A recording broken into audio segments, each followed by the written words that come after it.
Hey everybody, welcome back. This is my second video in the Raid the Dungeon series. In my previous video about extractions, there were several comments asking me to provide some basic information on how to progress your character. There have also been a ton of questions in the Discord channel, so I thought this would be a great opportunity to pass some of that knowledge along to you. Now, rather than giving you a full step-by-step walkthrough on how to play this game, I'm going to give you the key points on what to look for as you're building your character and getting started. Depending on when you start this game, and depending on which events are active, your approach may be different. The important thing is to look at the rewards for the event and plan out how you make best use of them. In general, you'll want to save up any event rewards to get 2,000 Eternal tokens. Okay, with tokens in hand, I'm going to do a 10+1 Eternal chest pool. And what this does is it guarantees that we'll get at least one Eternal chest on this draw. The remaining chests will be Infernal, which are still pretty good, especially if you're just getting started.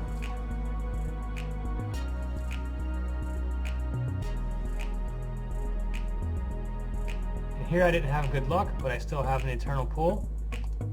Let's see what we got. Looks like I got a pretty decent weapon. I've also got some other gear. If you're just getting started, this is actually pretty awesome. There's a headpiece, there's a chest piece, there's some earrings, a necklace, a shield. Pretty much everything you need to get started. While not a complete set, it'll get you going. Now when you do any kind of equipment pool, there are a few things that you're looking for. Most importantly, you're looking for any items with a +1 or +2 set bonus. So for example, this Void Band will give me +1 to all set bonuses for Infernal sets or lower. If you can get a +1 or +2 to all Eternal sets, you're definitely in business. It means you only need 1 or 2 items for each set to get the full set bonus. Unfortunately, I don't have anything like that. But if you get one of those, you're super lucky. Definitely keep it. The next thing you want to look for a good item, you want to look at the base stats. So here we're looking at the attack of 3369. In this range, it's pretty high. It's probably around 90+% of the base. So that's a pretty decent base. The other thing you want to look at is how many stats they have on this weapon. So I believe you can get between 2 and 5. This one has 5 lines, which is actually really awesome. I can also use the reset here to pick any one of these I don't want and roll for the other ones. So if I didn't want dodge rate, which I actually do, I could re-roll for penetration power. I could also re-roll for crit rate, but this one has max crit rate, so this is actually a pretty awesome weapon. Now as you're collecting gear, your primary targets are your weapon, your offhand, which will be your shield, the book if you have a staff, or I believe it's a quiver if you have a bow, and your armor or your helmet. Generally your armor is going to have a higher stat roll than the helmet, but sometimes you might luck out and have a really great helmet and you might want to focus on that instead. The reason why it is important to focus on one of these at a time is because as you upgrade your weapons with gold, you enhance them, the stats grow exponentially. It doesn't make much sense to split the difference between the equipment because the cost to upgrade them doesn't grow quite as exponentially. So most players are focusing all of their money in their weapon, their armor, and their shield, or whatever variant of those items they have.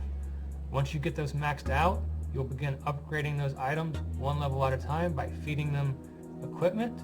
In this case, I would look for other Eternal items to feed it, or high-level Infernals.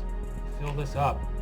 For each star you level these up, the stats grow 10%, and it also raises the maximum level to which you can enchant these. Once a weapon has 5 stars and is leveled up to the maximum enchantment level, you have the opportunity to raise it to the next tier. So an Infernal can become an Eternal, a Legendary can become a Holy. As the tiers increase, the costs to grow them to the next tier also increase. Now one last thing about equipment, you really want to focus on getting the Emperor set. And what this does is it's going to give you a great bonus to your gold drop and your advanced chest rate. If you happen to get stats on these items to improve your gold or your chest rate, that's even better. So the next thing we're going to talk about are stats, and one way that you can potentially balance them properly. Now there's more than one way to do this, but my approach when balancing attack, defense, and health is to dump as much money as I can into my weapon and get my attack to a specific level. Then I raise my defense to half of my attack, and then I raise my health equal to my attack. So in this case, I'm a little bound by my equipment. I need to level it up, but prior to that, you're basically gold limited. So if you continue on that strategy of raising your attack by a substantial amount, raising your defense to half that, and then raising your health to your attack, and then doubling your attack and continuing to do that, you should progress just fine until you get to the point where you're raising your weapons and armor to the eternal tier. Now your base stats, your attack, your defense, and your health are going to be raised by enchanting your weapons. In conjunction with that, you're going to invest in your relics. And what these are going to do is they're going to multiply your base stats. So once you level the sword to level 100, you'll have twice the base attack as you did previous. The same with the shield, the same with the armor. From levels 0 to 300, you should probably invest in your relics relatively evenly. Once you get around that level, depending on what gear you have, you may need to focus more or less in one of them. In my case, I've needed to invest more heavily in defense and attack. Now, like any good RPG, attack, defense, and health aren't your only stats. There are important ones like crit rate, attack speed, cooldown reduction. We've got our multipliers in here. There's also resistances. If anything, I'd say the top stats to focus on are crit rate, dodge, and cooldown reduction. In the beginning, try to get them all to 50%.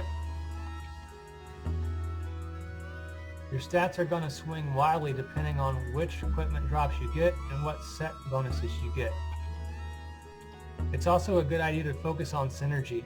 For example, if you have a high crit rate, it's very important to focus on having high crit damage and also having a high crit damage multiplier. Without those, there's not really much point investing in a high crit rate. You'd be better off investing in other stats like cooldown reduction or attack speed. Another way to get stat bonuses are going to be from your skins. In my case, I've looked for gear that has crit rate increase. All of my gear has crit rate increase. Now, there's one cool thing about skins. You can enchant them to have additional bonuses. Now, enchanting your skins is a complete toss-up. In my case, when I first started, I only got maybe one stat and they weren't very good. I didn't realize you had the option to have multiple stats. Now this roll is random, but if you click the green exclamation mark, you can see what stats you can possibly get and their ranges. So there are normal stats and there are special stats of these stars. Now if you can get 1, 2, or even 3 of these, you're in business. There's some really good ones here. In this case, I've got crit damage increase and cooldown reduced. These are the types of stats that I will be looking for. Now I've just realized this shield that I have equipped doesn't have very good bonuses with my enchantment. So I'm going to take some time to re-roll this and see what I can get.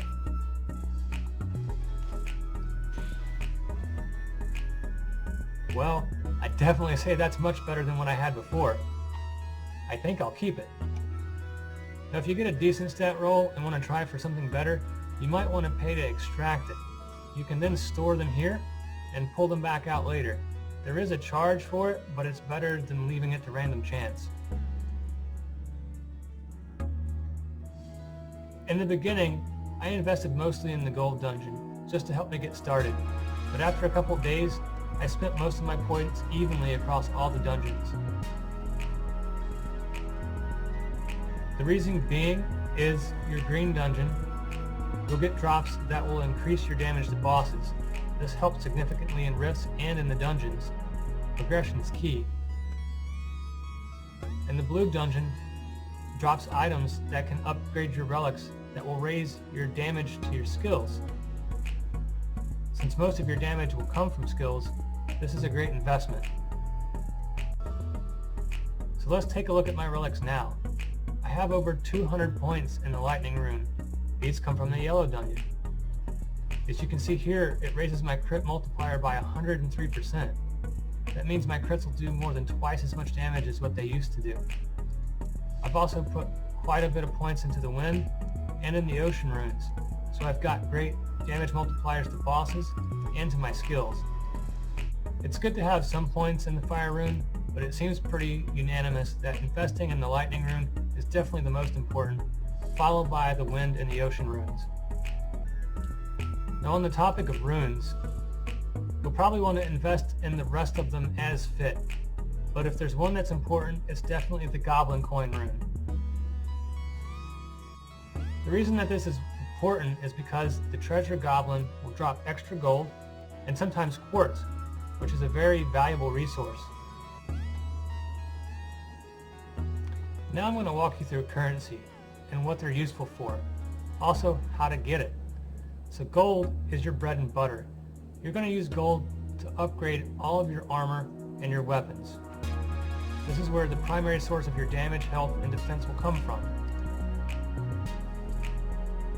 You can get gold from completing dungeons, rifts, practically everything you do gives gold. Quartz is a very valuable resource. It comes mostly from mini-games. You also get it as reward for completion bonuses for sets. Rifts and treasure goblins also drop quartz in small amounts. Refined stones are used for leveling up your relics. You'll get refined stones as normal loot drops, but you can also get them from disenchanting gear. Obviously, the higher tier the gear, the more stones you'll get from disenchanting them. Soul stones drop mostly from mini games. Now eternal tokens are the first or maybe the second most important currency in the game. The reason being is you're going to use your eternal tokens to do your eternal equipment pools. The Mark of the Rift is probably your number one item you're looking for. This is the currency that allows you to run rifts. The reason why that's important is because rift stones are what you're using to unlock rifts, which is where you're going to get the majority of your gold drops, as well as chests that you'll farm to disenchant and get your eternal shards. Most players are trading in their glory coins for Marks of the Rift. The most important thing to save your essences for, though, are going to be these two mounts, the Griffin Airship and the Phantasm Pet Duck. It's kind of weird. It's worth noting, you should probably try to buy all the mounts whenever you can, because their passives stack. Additionally, for each mount you get relics that will increase your attack, defense, and health. Quartz has multiple purposes.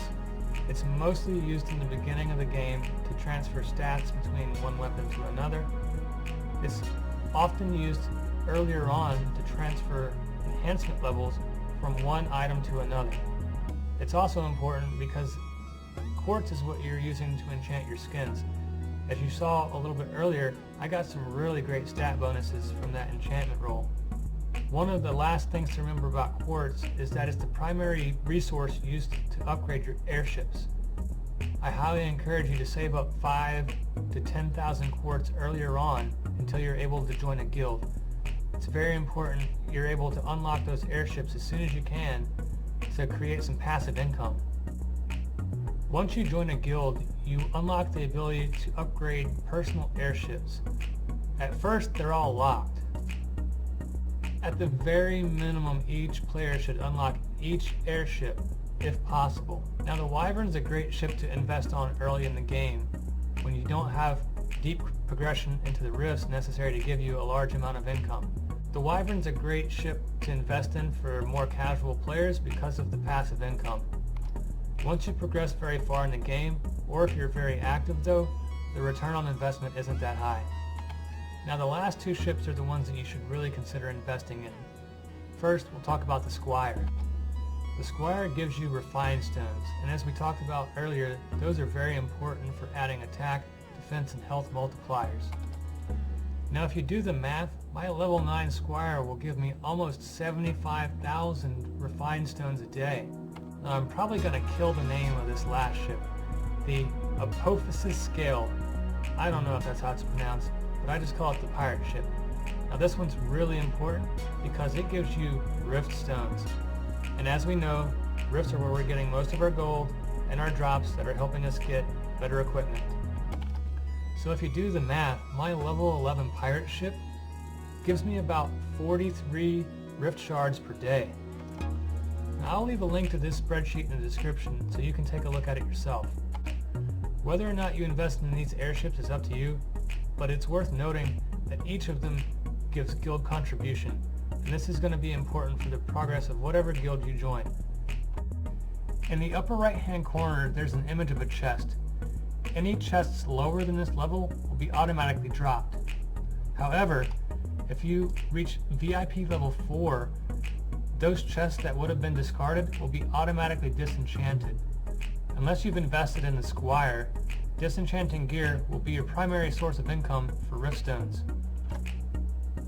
And one of your primary objectives as a beginner player will be to progress to Rift 6, where you'll begin getting Infernal chest drops. Gathering and disenchanting Infernal chests from rifts will be our primary mechanism to get eternal drops. So, I hope you found that helpful. Please remember to like, subscribe, or leave a comment if it did. In addition to this video, I provided a link to a Raid the Dungeon 101 guide written by a member of the Discord community. I think that'll help you quite a bit as well, so please, go check it out. So until next time, happy hunting.